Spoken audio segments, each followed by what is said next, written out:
A stressful watch. Do you know, I'm not even going to talk too much about the nitty gritty of the match. I just want to talk about Liverpool for a bit. I'll talk about the key moments. You know the ones I'm going to talk about. Actually, let's just talk about them now. The misses. And I'm not talking about my future wife. If you'll excuse today's video, I don't have fucking yes scales and I don't have crude drawings. Oh, fuck it out. What did you say? So, Liverpool went 1-0 up with a great bit of play between Jota and Salah. Jota squares it to Salah. Salah knocks it in. Then they get one back. Then immediately after they get their goal, Jota's one-on-one with the keeper. And I'm already laughing. Like, huh? Like, as in, like, we're going to shut them up within 30 seconds? And the shot that came, of all people, I'm like, it's Jota and he's one-on-one, yeah? You're just waiting for it. And he hits it so far. Wait a minute! Oh my God! Don't you dare do that! Like, such a, like, went for a throw-in or something. And I was watching it, I was like genuinely watching it, like, open-mouthed, like a slack-jawed yokel, and just been like, Oh, fuck it out. what? Like, my brain just, like, short-circuited for a second. I was just like, what? I was like, unbelievable. And then they score, of course, right at the end of the first half, and I'm like, fuck off. Then we get ourselves back in the game. Fucking big let off when that Trent equaliser went in, though. I was like, fuck it, come on. I love that sweet spot when you've just equalised, and now you're on top as well, and you're all over them. That's such an exciting phase in the game where you're just like, oh. Let's just talk about it. Darwin Nunez update. Beep, beep, beep, beep, beep, beep, beep, beep, beep, beep.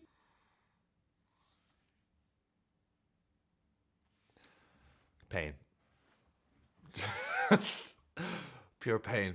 So, Nunez missed, it's going to go in his catalogue, unfortunately, of banter football accounts showing how shite Darwin Nunez is, and by putting all these clips together. Do you know what? Do you know how I feel? I kind of feel like I felt after the Champions League final that we lost to Real Madrid. Not the last one, the one before that. The Gareth Bale overhead and the two Karius howlers. A player gets to a stage where they're so devoid of confidence and error prone, and you just know that they want the world to swallow them up. Like, at the end of that Champions League final, I wasn't even like, fucking Karius, a little bit, but my overriding thing was like, oh God, he must be so fucking devastated. It gets so bad that I don't even consider my own emotions. I'm quite an empathetic person, so where I get so like, oh my God, like, he's fucked himself. And that's kind of what I was feeling with Nunez with this chance. Obviously when he missed the open goal, when Szoboszlai passed it, I was like, what are you doing? And then when I seen it was Nunez coming on, I'm like, oh yeah. Yes.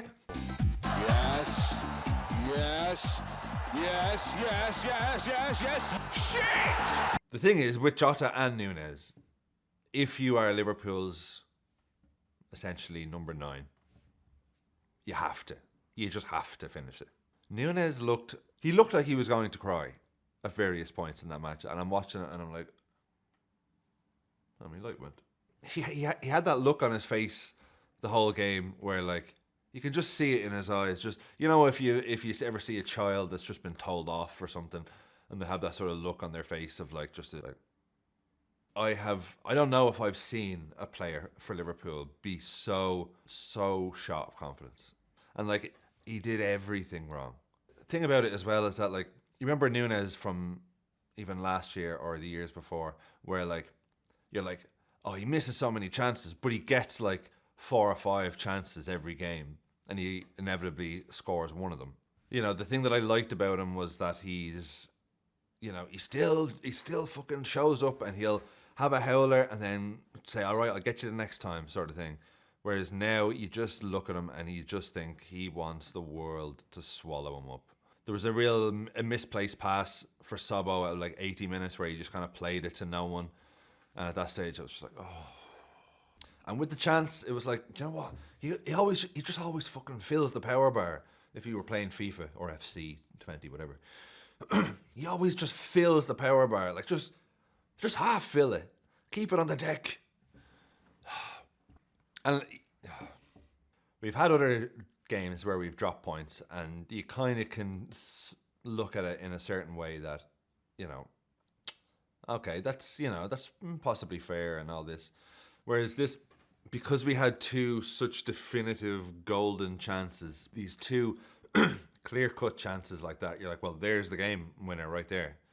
And to be honest, in the end, we were hanging on. We could have lost it in the end. That would have been a real sickener.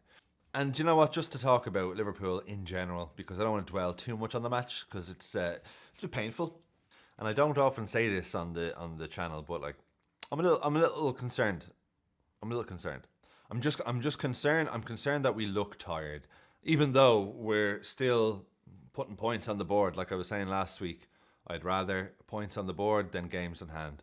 And while it's not the same team as the Liverpool that started the season for the first maybe 4 months particularly, the value of those first 4 months is that it set our expectation levels high. Like if we started the season the way we've been playing the last month or so, and then flipped it around and really turned it on towards the end of the season and kept loads of clean sheets and all this like we did at the start of the season, I don't know if we would have the same mentality, because new manager comes in, you're not expecting to get to the highest level of everything. But I think the fact that we started so well will stand to us in this spell where we're not quite at the same standard. I think the mentality that we have now since, you know, the end of the year is, oh, we're champion quality here and we expect to win the league, because you kind of get what you expect, give or take. So if we're still mentally like, no, we belong at the very top, I think that's what stopped some of these draws even turning into a loss. Like every time we go behind, we always seem to pull it out, whether it's a draw and we just can't get that other one.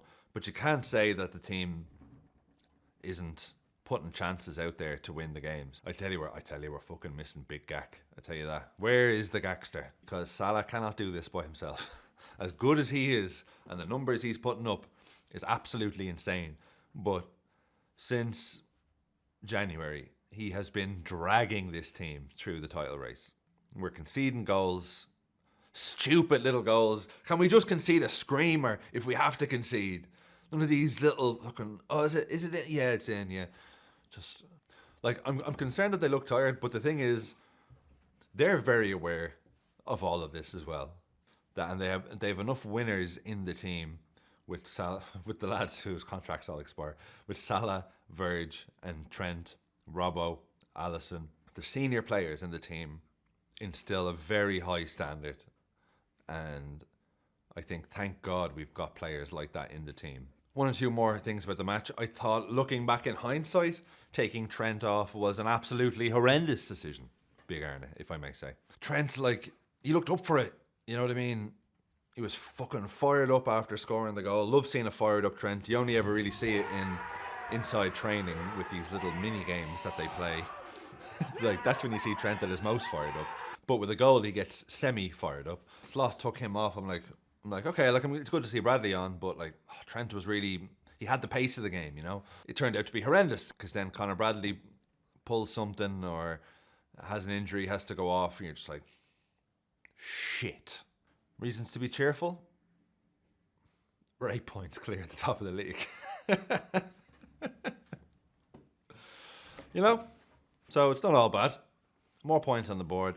The only thing is that, like, we don't like to give Arsenal a sniff of anything. But in reality, the title race will go up and down. And let's not, like, kid ourselves. Like, we're better than Arsenal. We're a better team than Arsenal.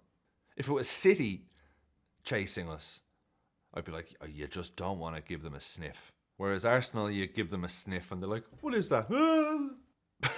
You know? We sort of seem to have this thing of like, well, the set team in second place is going to win all their games, so what are we going to do? No, they're not. We just have to be better than Arsenal for the next 12 games. And do you know what? Like, do you know what really actually annoys me, if I can just vent for a second? This whole thing of the gap. Oh, what's the gap? What's the gap today? You know, any little slip, like, sell him, sell him, sell him, get the owners out, tell him to fuck. If we're in a position to beat City on Sunday, and we do win, completely changes the mood. I'd probably go Jota again, but with Darwin, like, I don't know what to do. I don't know what to do with him. I'd love him to play and score. You know, like when he was running onto that one, that Szoboszlai pass, I'm like, win the game. Oh, do you know, it was right there. All the vibes and all the fucking, yes, Nunez. It's right there. If he just tapped it in, if he just put it in the goal. All those, we'd be sitting here, this video would have double its views, I'll tell you that. If we'd be sitting here and just being like fucking Nunez, yes, man. You know, like that's in some parallel universe, as opposed to being here like, okay, well, that's no good. But all we can do is support the Reds. The Reds have gotten to this stage by being better than every other team. I'm not freaking out too much about that fact that we're not invincible anymore. If we're just a good team, we should still have enough to win this league. He says, well, we're 8 points. I mean, we're 8 points clear. I'm talking like we're only a point ahead or a point behind. We're 8 points clear. Yes, they have a game in hand. You can call a 5 if you want, but I'm not calling a 5 until it's 5. We'll see. Like, it's a huge week for the title race. So this is the first little blip of the week. I could be sitting here on Monday talking about an Arsenal loss and a Liverpool win against City, and all of a sudden it's all roses again. Or I could be talking about an Arsenal win and a Liverpool loss, and then it's fucking on. But great. This is the fun of being a football fan, is the closeness and the tension. And you know what? I want a bit of fucking tension, all right? I want to win this league, having overcome adversity. If you win it at a canter, I mean, great. But if there's a little bit of like uncertainty in there and then we do it, it just makes it taste all the better. But I'm sorry, today's video is not the usual. Today's video is not that good, to be honest. But I'm just venting. Enjoy the rest of the week if you can. I look forward to Sunday, and I will see you all on Monday. Up the fucking 8 points clear at the top of the Premier League, Reds.